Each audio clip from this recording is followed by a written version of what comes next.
Doctor గారు, నా కాలి బొటన వేలు గోరు బాగా పుచ్చిపోయింది, హార్డ్ అయిపోయి కట్ చేయలేనంత ఇబ్బందిగా ఉంది. చేతి బొటన వేళ్లు కూడా నల్లగా అయిపోతున్నాయి. ఎందుకు ఇలా అవుతోంది? దీనికి చికిత్స ఏంటో తెలియచేయండి అంటూ రాస్తున్నారు. ఈ సమస్యకి డెర్మటాలజిస్ట్ డాక్టర్ చంద్రావతి గారు సమాధానం అందిస్తారు. సో మీరు ఈ కాలు బొటన వేలు కానీ చేతి బొటన వేలు కానీ చాలా కామన్గా ఫంగల్ ఇన్ఫెక్షన్ చాలా కామన్. అందులో ఏంటంటే నేలు దలసరిగా బాగా ఇంకా దలసరి ఎక్కిపోతూ ఉంటుంది అనమాట.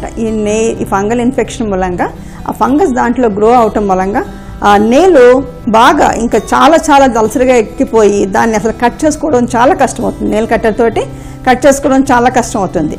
సో దీనికి చేయాల్సిన పని ఏంటంటే ఫస్ట్ అండ్ ఫార్మోస్ట్ అట్లాంటి నెయిల్ ఫంగల్ ఇన్ఫెక్షన్స్ ఇవన్నీ వచ్చినాయంటే వాళ్ళకి ఏమైనా షుగర్ జబ్బులు అలాంటివి ఏమైనా ఉన్నాయా ఒకటి. రెండోది వాస్కులర్ సప్లై, ఆ కాళ్ళకి సరైన రక్త ప్రసారం వెళ్తుందా లేదా, వాస్కులర్ సప్లై సరిగ్గా ఉందా లేదా. అంటే కాళ్ళపోట్లు, వాటితో పాటు కాళ్ళపోట్లు, నడుస్తూ ఉంటే కాళ్ళు నొప్పులు ఇలాంటివి కూడా ఏమైనా ఉన్నాయేమో మనం చెక్ చేసుకోవాలి. ఎందుకంటే ఫంగల్ ఇన్ఫెక్షన్ ఎందుకు వచ్చింది, దానంతటా అది ఫంగల్ ఇన్ఫెక్షన్ రాదు.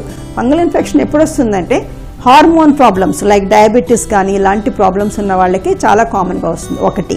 రెండో విధం ఏంటంటే చాలామంది బ్యూటీ పార్లర్స్కి వెళ్ళి అస్తమాను ఆ నెయిల్ దగ్గర క్యూటికల్ని వాళ్ళు ఆ బ్యూటీషియన్స్ ఆ నెయిల్ దగ్గర క్యూటికల్ అంతా తీసేస్తూ ఉంటారు.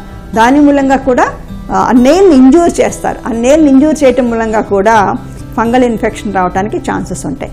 అలాగే ఓల్డ్ ఏజ్లో మెయిన్గా డయాబెటీస్ కానీ లేకపోతే ఏంటంటే వాళ్ళకి పాపం ముందుకు వంగి కట్ చేసుకునే ఓపిక కూడా ఉండక దాని మూలంగా కూడా నెయిల్ బాగా థిక్ అయి హార్డ్ అయ్యి ప్రాబ్లం ఎక్కడ వస్తుందంటే ఈ నెయిల్ ఇంత హార్డ్గా అయిపోయేటప్పటికి ఏమవుతుందంటే అది వెళ్ళి కింద ఉన్న చర్మాన్ని నొక్కేస్తుంది. నొక్కేయటం మూలంగా చాలా చాలా నొప్పి వస్తుంది. దాన్ని మేము ఇన్గ్రోయింగ్ టో నెయిల్ అంటాం అనమాట. సో ఈ ప్రాబ్లమ్స్ ఉన్నప్పుడు, ఇంత థిక్గా నెయిల్ ఉండి ఇంత ప్రాబ్లం ఉన్నప్పుడు డెఫినెట్గా డాక్టర్ దగ్గరికి వెళ్ళి డాక్టర్స్ ఏం చేస్తారంటే లోకల్ ఎనస్థీషియాలో దాన్ని అక్కడ ఎనస్థీషియా ఇచ్చి బోన్ కటర్ తోటి కట్ చేస్తాం.